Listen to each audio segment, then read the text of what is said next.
μοναδική εμπειρία.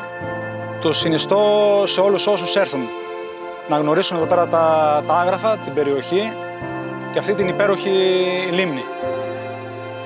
Περάσαμε 3 μέρες υπέροχες, χάρη και σε αυτή την ωραία λίμνη που βρίσκεται πίσω μας, σε όλες τις δραστηριότητες που κάναμε, αλλά και εξαιτίας των ανθρώπων, οι οποίοι ό,τι έκαναν, το έκαναν με πολύ μεγάλη αγάπη.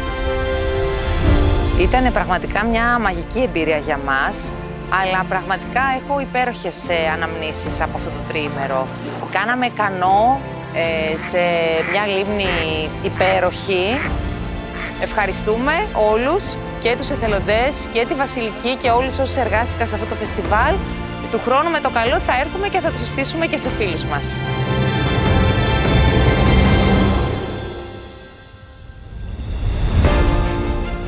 Κατά τη διάρκεια του πρώτου φεστιβάλ της Λίμνης Στεφανιάδας, οι συμμετέχοντες είχαν την ευκαιρία να περπατήσουν τα βουνά των Αγράφων, να πάρουν μέρος σε βιωματικά εργαστήρια στη φύση και να ενισχύσουν την τοπική κοινωνία, συμβάλλοντας σημαντικά στην ακροημέρευσή της.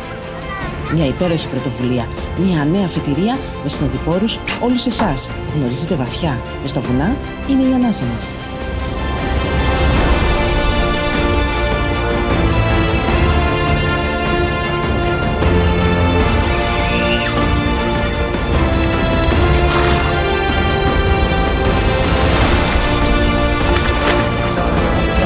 Είναι και ο Σύρος που θα πει το μοναστήρι.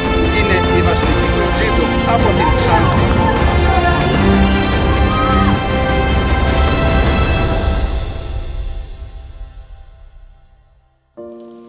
Ένα χρόνο πριν ονειρεύτηκα να κάνω ένα φεστιβάλ εδώ στη Λίμνη Στεφανιάδας, το πρώτο οικοτουριστικό φεστιβάλ της περιοχής. Και αυτό ξεκίνησε από την ανάγκη μου να μοιραστώ όλα αυτά που βιώνω σε αυτή τη λίμνη. Ήθελα να έρθει ο κόσμος να συνδεθεί με τη φύση, να την απολαύσει χωρίς να διαταράξει την ισορροπία της.